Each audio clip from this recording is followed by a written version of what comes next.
What's going on, everyone? Today we've got a really great video for you. We realized we made a lot of videos about dieting and losing weight and the micro factors behind it, but we haven't laid it out. These are the 5 things we thoroughly believe are super important to achieving, any weight loss in an intelligent and effective way. What's tip number 1? Tip number 1 is you've got to be working out. Now, before I jump into this, I wanted to just let you know, we have in the title, Losing Fat Fast. Now, I highly recommend creating an approach that's super sustainable and gonna let you progress and succeed in the long run. A lot of people are searching on Google how to lose fat fast, which is why it's in the title, but I highly recommend finding an approach that's gonna help you stick to it and not just lose 10 pounds in 1 week, crash diet and all that stuff. So number 1, you've gotta be having the actual resistance training down. A lot of times people think they can just cut their calories, they can move a lot, and then they lose 10 to 20 pounds. They look in the mirror and they're like, why do I look horrible and why am I still unhappy? You've gotta be resistance training at least 3 times a week. You've gotta be doing the compounds like the squats, the deadlifts, the bench press, and your goal should be to maintain as much muscle mass as possible so when you lose that fat, you still are very happy with how you look.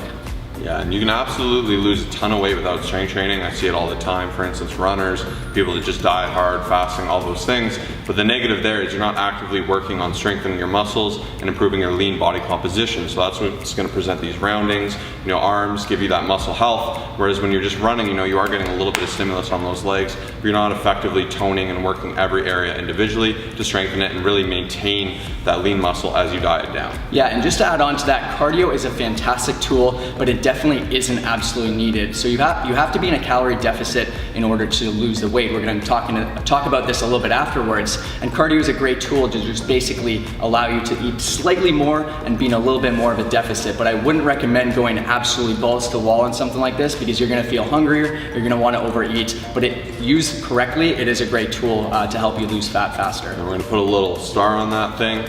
So a lot of people where they get confused, and you'll actively see, with a lot of older women, is a lot of them try to compensate with movement. They'll be doing everything, the classes, workouts, nailing it all, picking up the kids, being active, and they'll kind of starve themselves out as they do it. So be careful with how much you do move. It is a solution and you should be as active as possible, but there is a point where it's a tipping point, you're overdoing it, you're gonna stress your body more than its benefit, but that is very, very rare. And of course, as long as you're getting an adequate amount of calories, you shouldn't be too necessarily worried about that. But listen to your body, if you're super sore, you're super extended, maybe take that rest day, don't be afraid to rest. What's number 2? Number 2 is just overall focusing on your nutrition. So we can just have a bunch of different brackets in here. The biggest thing I would say is definitely maintaining a proper calorie intake. So like I said, you have to be in a calorie deficit, and this is gonna vary for every single individual. You can't just search online someone's diet plan and just start following those calories because it's not gonna work for you. So number 1 step is just kind of figuring out, us as coaches, we've worked with hundreds of individuals just to help them figure out where their maintenance is, where their surplus is and their deficit. So that's the first thing you have to figure out is how can I create a calorie deficit within my week? Anything you want to add on there? Yeah, so once again, going back to my earlier point, a lot of people just think to lose weight, I'm gonna starve myself, I'm gonna do as much volume as possible, right? So you're gonna decrease your food and you're gonna increase your volume and ramp it up. But at a certain point, there's a trade-off, right? If your body feels very suppressed, it's overextended, you're actively burning a ton of calories and you're not giving it the adequate amount of food to support itself, it's gonna start to kind of wanna suppress itself and suppress hormones and prevent these factors. That's why even with a lot of people that will come, they're actually eating too little. They're starving themselves out, they're eating 400 or 500 calories a day. And then maybe once a week, Friday night, they're going out going crazy. So if you're eating too little, start by eating an adequate amount. To find your maintenance, just find a level of food where you can eat, where you're satisfied. You shouldn't be starving, you shouldn't be full, you should be satisfied with each meal. And at the end of the day, in each morning when you weigh in yourself, first thing in the morning after going to the bathroom in minimal clothing, that weight should be pretty even. And at that point you can say, I've established my maintenance, and that's where you work off and eventually start to cut and taper away from that. There are more nuances to this, but at its core, that's the base of how it's done. Yeah, and a couple other things we focus on for coaching is just making sure everyone's getting an adequate amount of protein. Just a lot of times people will focus on calories, but then they'll have 20 grams of protein and 5 grams of fiber, and realistically, that's just not gonna be setting you up for long-term success. You're gonna be super hungry, you're not gonna be able to help with the muscle building or maintenance that you should be doing. A couple other things that we highly recommend people paying attention to is just overall veggie intake. Like, you always grow up and you're told you should be having 6 to 7 or 8 servings of veggies a day, and this is just huge because it's gonna satiate you. So kind of bracketing off into the whole calorie thing, you have to basically find foods that satiate you within the day. I love stuff like sparkling water, just things that are like super high in volume that aren't 100 calories or like 1,000 calories that kind of give you a lot of benefits like nutrients and stuff like that, and you'll be set up for long-term success with this tip. Exactly. So definitely within your diet, you want to be intelligent with what you're consuming, as Kyle said. So to elaborate on this point of satiation, if I have a Big Mac, that's like 800 or 900 calories, whatever it is, and I could easily smash 4 of those guys. It's small, getting a lot of oil, a lot of those kind of foods where it's not really dense. Whereas if I were to try to eat 800 calories of kale and chicken, I feel like my stomach would pop from all that fiber, all those micronutrients. It's really gonna fill you out, so you get a little more bang for your buck. So that is something to be mindful of, because if you wanna have a successful diet, you can't be starving all the time. So if you're eating a lot of sugary foods, a lot of really foods high in saturated fats, it's not gonna fill you as much, and it will make dieting harder. So if you're enjoying this video, make sure to smash that like button. If we get 200 likes, we'll make an additional part 2 on other external factors that you may be thinking about or asking questions about, like water, supplement, meal timing, different types of meals. Keto, intermittent fasting, all these million different things. We can do like a more micro video now that we've kind of covered the themes. Yeah. Number 3, and this is the one most people neglect. A lot of people, they just say, well, just burn more than you're eating and that's it.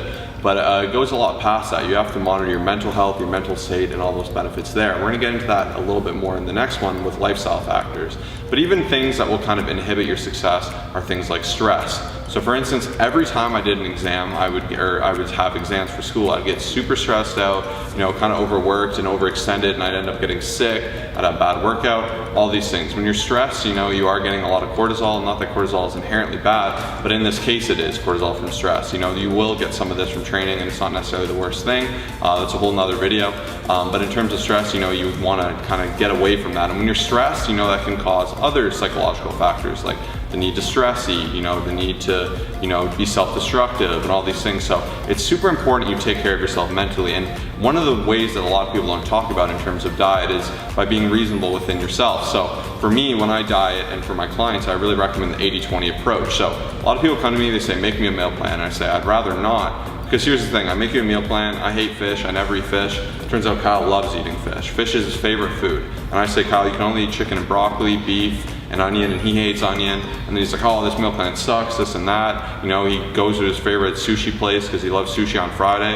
And he goes, I don't want to bring this meal prep. And then he goes, boom, completely deviates away from it, right? So with this 80-20 approach, when you're logging your own foods, looking at calories first, protein second, fats, carbs third, and then kind of meal timing and everything else goes beneath that, he has more freedom to succeed. So he can still fit that sushi in. He'll say, hey, I'm going out for sushi tonight, I want to have a good time. I'm going to eat my high protein, my vegetables for breakfast and lunch, maybe I'll have a high protein smoothie, and then I'll have vegetables and chicken for lunch, really low density foods. He can still fit this into his lifestyle. And then mentally he has that freedom where he's not beating himself up, where he deviates off his meal plan. He goes, I suck, I'm so bad, I'm never going to diet, I'm never going to lose weight. Because that really takes a toll on you. Whereas when you feel control and you still feel enabled to have fun, like even me, like lately I've been loving these Reese's Pieces Big Cups. They're super good, but they're 200 calories a pop, right? So that's pretty much like all my fun food for the day. So in a different world, I'd be like, I can only ever eat clean foods.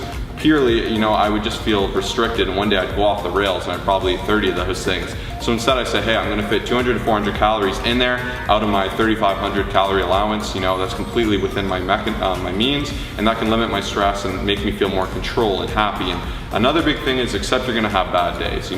Diets, you can't be perfect, we're all human. We strive for perfection, but we don't necessarily always achieve it. I know I don't. You have a bad day, put it behind you, move forward. Like, it's so important. So many people dwell on the bad things they've done or the failures they've had in the past with the diet. Let it be a new day. Let each day be a new thing. Let each week be a new week. This is something we really push on our coaching. We look at it in these factors. And then, sorry to add one more thing. Yeah, no problem. Last one is, for me too, like if you want to deviate from your diet, like a good example is you're meeting up with a friend that you haven't seen in 6 years. You've always got burgers with the friend, and that was like the thing you did, and you're like, oh, I want to see this friend. Now, will I say you can never do that? You have to be 100% to your diet? No, because if you want to see that friend or be successful in that measure, all you really need to say is it worth, like you can do those things to prep and minimize the damage. And maybe I'll say, hey, instead of my 35, I'll go to 42 or 45, and I'll be about an 1,000 surplus, and I'm okay with that. Maybe it'll put me 4 days to a week behind my diet, but that's no big deal. It's worth the emotional experience, and you can give yourself the freedom to enjoy these benefits. Yeah, and couldn't agree with everything Josh just said there. I'm just gonna quickly expand on this slightly. But basically, if you think about your given day, if you have kids, if you have all this stuff, and you're stressed when you wake up, and then you go to work for a job that's 8 to 9 hours and you're stressed, and then when you go home, you're just thinking about this crazy restrictive diet that you can't follow and how you can't have the foods that you enjoy, that's gonna be adding another couple hours of stress. And then you go to the gym and you have a 3-hour workout plan because your coach doesn't know anything about you, that's more stress. And then at the end of the day, your body's gonna be more stressed, your insulin levels are gonna rise, which is gonna store more fat, and you're just gonna crave sugary, crappy foods. If you can minimize the stress on your journey and set a realistic approach, I guarantee you will succeed. So that's just the biggest thing here that we want to get across to you guys. And that's the one no one pays attention to. So if I find someone that that's why we took a while on. Yeah, that basically has like their calorie deficit set and then they're working out a decent amount, this is probably the biggest thing aside from sleep, which we'll jump into after, that most people don't realize. And I think the biggest issue here is that they think they have to go all out and they're constantly stressed within the day, and it might just be an unrealistic routine or unrealistic amount of calories or just a game plan. So you know, the biggest thing we want to get across is make it fit your lifestyle, so that way even on your worst days you can still stay on track and succeed. Now, this is a lot of information, we know, because it is, but it's super important information. So, you know, to absorb it, I recommend watching this video probably at least twice.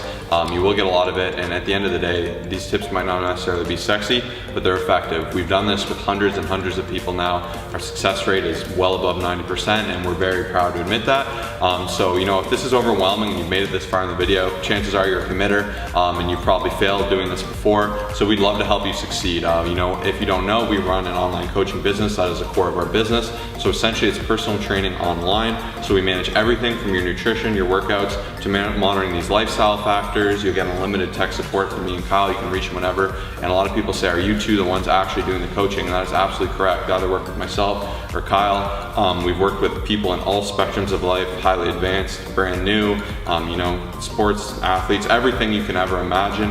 And we'd love to help you succeed with your weight loss. So if you definitely, well, you should definitely take advantage of that. Just click that first link in the description down below. It'll take you to our page to find out more. Shoot us a message and just include this video in the subject line, and we'll hook you up with a really special deal. So, you know, the first few people to take advantage of that will take care of you, and we'd love to be the ones to help you finally succeed. But what's number 4 for everyone else? Number 4 is lifestyle and recovery. Now, this one is absolutely huge. I'm just gonna talk about sleep because this is something that a lot of people just don't take into consideration. So they have the first 3 things down, but then they're sleeping 3 hours a night. Now this is gonna be absolutely horrible. A lot of times people come to us and they say, hey, what supplement can I take? But then they're like not getting enough sleep, they're not getting enough recovery, and they're just beating themselves up every single day, which is in turn gonna cause more stress if you're getting not enough sleep.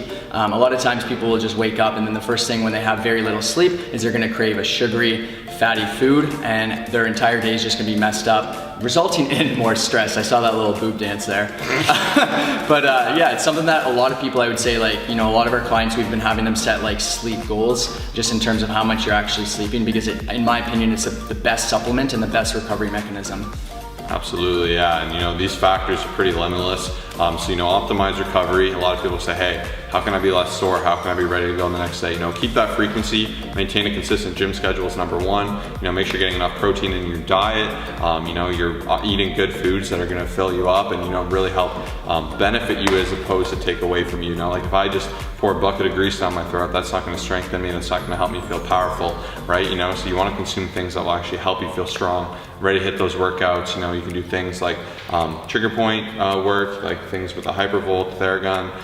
You can stretch, you know, science there is kind of shaky, but you can do whatever you like, foam rolling, whatever makes you feel better, even think benefits placebo, but big sleep is number 1. What's number 5? And then number 5 would just be the additional factors. So first thing we're gonna talk about is just adding in like diet breaks as well as refeeds. Now we have made a full video, so it's gonna be probably the second link in the description down below, but if you kind of reach the point where you're nailing these 4 things and you're like, okay, I just need something a bit different, I'll let Josh expand on this because he's played around with with them quite often for a lot of clients. Yeah, so once again, dieting is not linear. In a perfect world, you would just lose weight consistently, just with little baby drops and macros.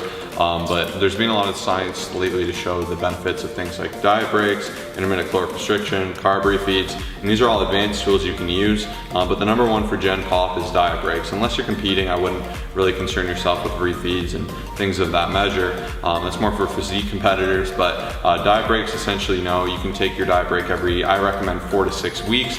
Some people do them more frequently, every 2 weeks, but I find that's a little negative. So I like to do every 4 to 6 weeks, take that diet break for 2 weeks. So essentially, as my calories go down, I'm at 3,500, let's say I start at 3K to see if I get a drop. I keep getting a drop, and I never really have I know myself super well. So let's say I get to a sticky point where I can't lose weight. Sometimes the best thing to do is do this diet break, so I push myself up to my maintenance. Now the problem is my maintenance will be different than my starting maintenance, obviously, because I'm gonna be at a new body fat percentage and a new weight. So that kind of gets a little tricky, but it's not too bad. And the goal of this is by resetting everything, you're kind of resetting all your functions, you're optimizing those hormones again. You're getting a lot of leptin pumping in the system. You're gonna improve T3, you're gonna improve thyroid function, all these things that will help accelerate weight loss, because if you neglect these things and they come right down, it can make you way too hungry and it can minimize how much fat you're burning. So you can do these nifty little tricks to trick the body into thinking, oh, all is well, whatever, and then boom, you cut it down again. And so these are some more advanced tools, and it's harder to implement on yourself, especially to do it, without being subjective. Because with yourself, you're like, oh, I'm starving, I need a refeed, or I need a diet break, when chances are you probably don't. So that's why it's great to have us looking over it. We've done this with hundreds and hundreds of people. You will succeed. Anyone who follows the measures, and they're very simple measures to follow, we've made it very easy. It's not going to take more than 2 to 3 minutes of your day. We do a bi-weekly check-in, so we do a check-in every Thursday and every Saturday. So everything about our coaching is a tier above. So we definitely recommend you check that out. First link in the description down below. Once again, I do definitely recommend watching this twice. Really take in everything that's said. If you have any questions, comment down below. We'll be happy to answer them. Check out the coaching, and we'll see you in the next video. Peace.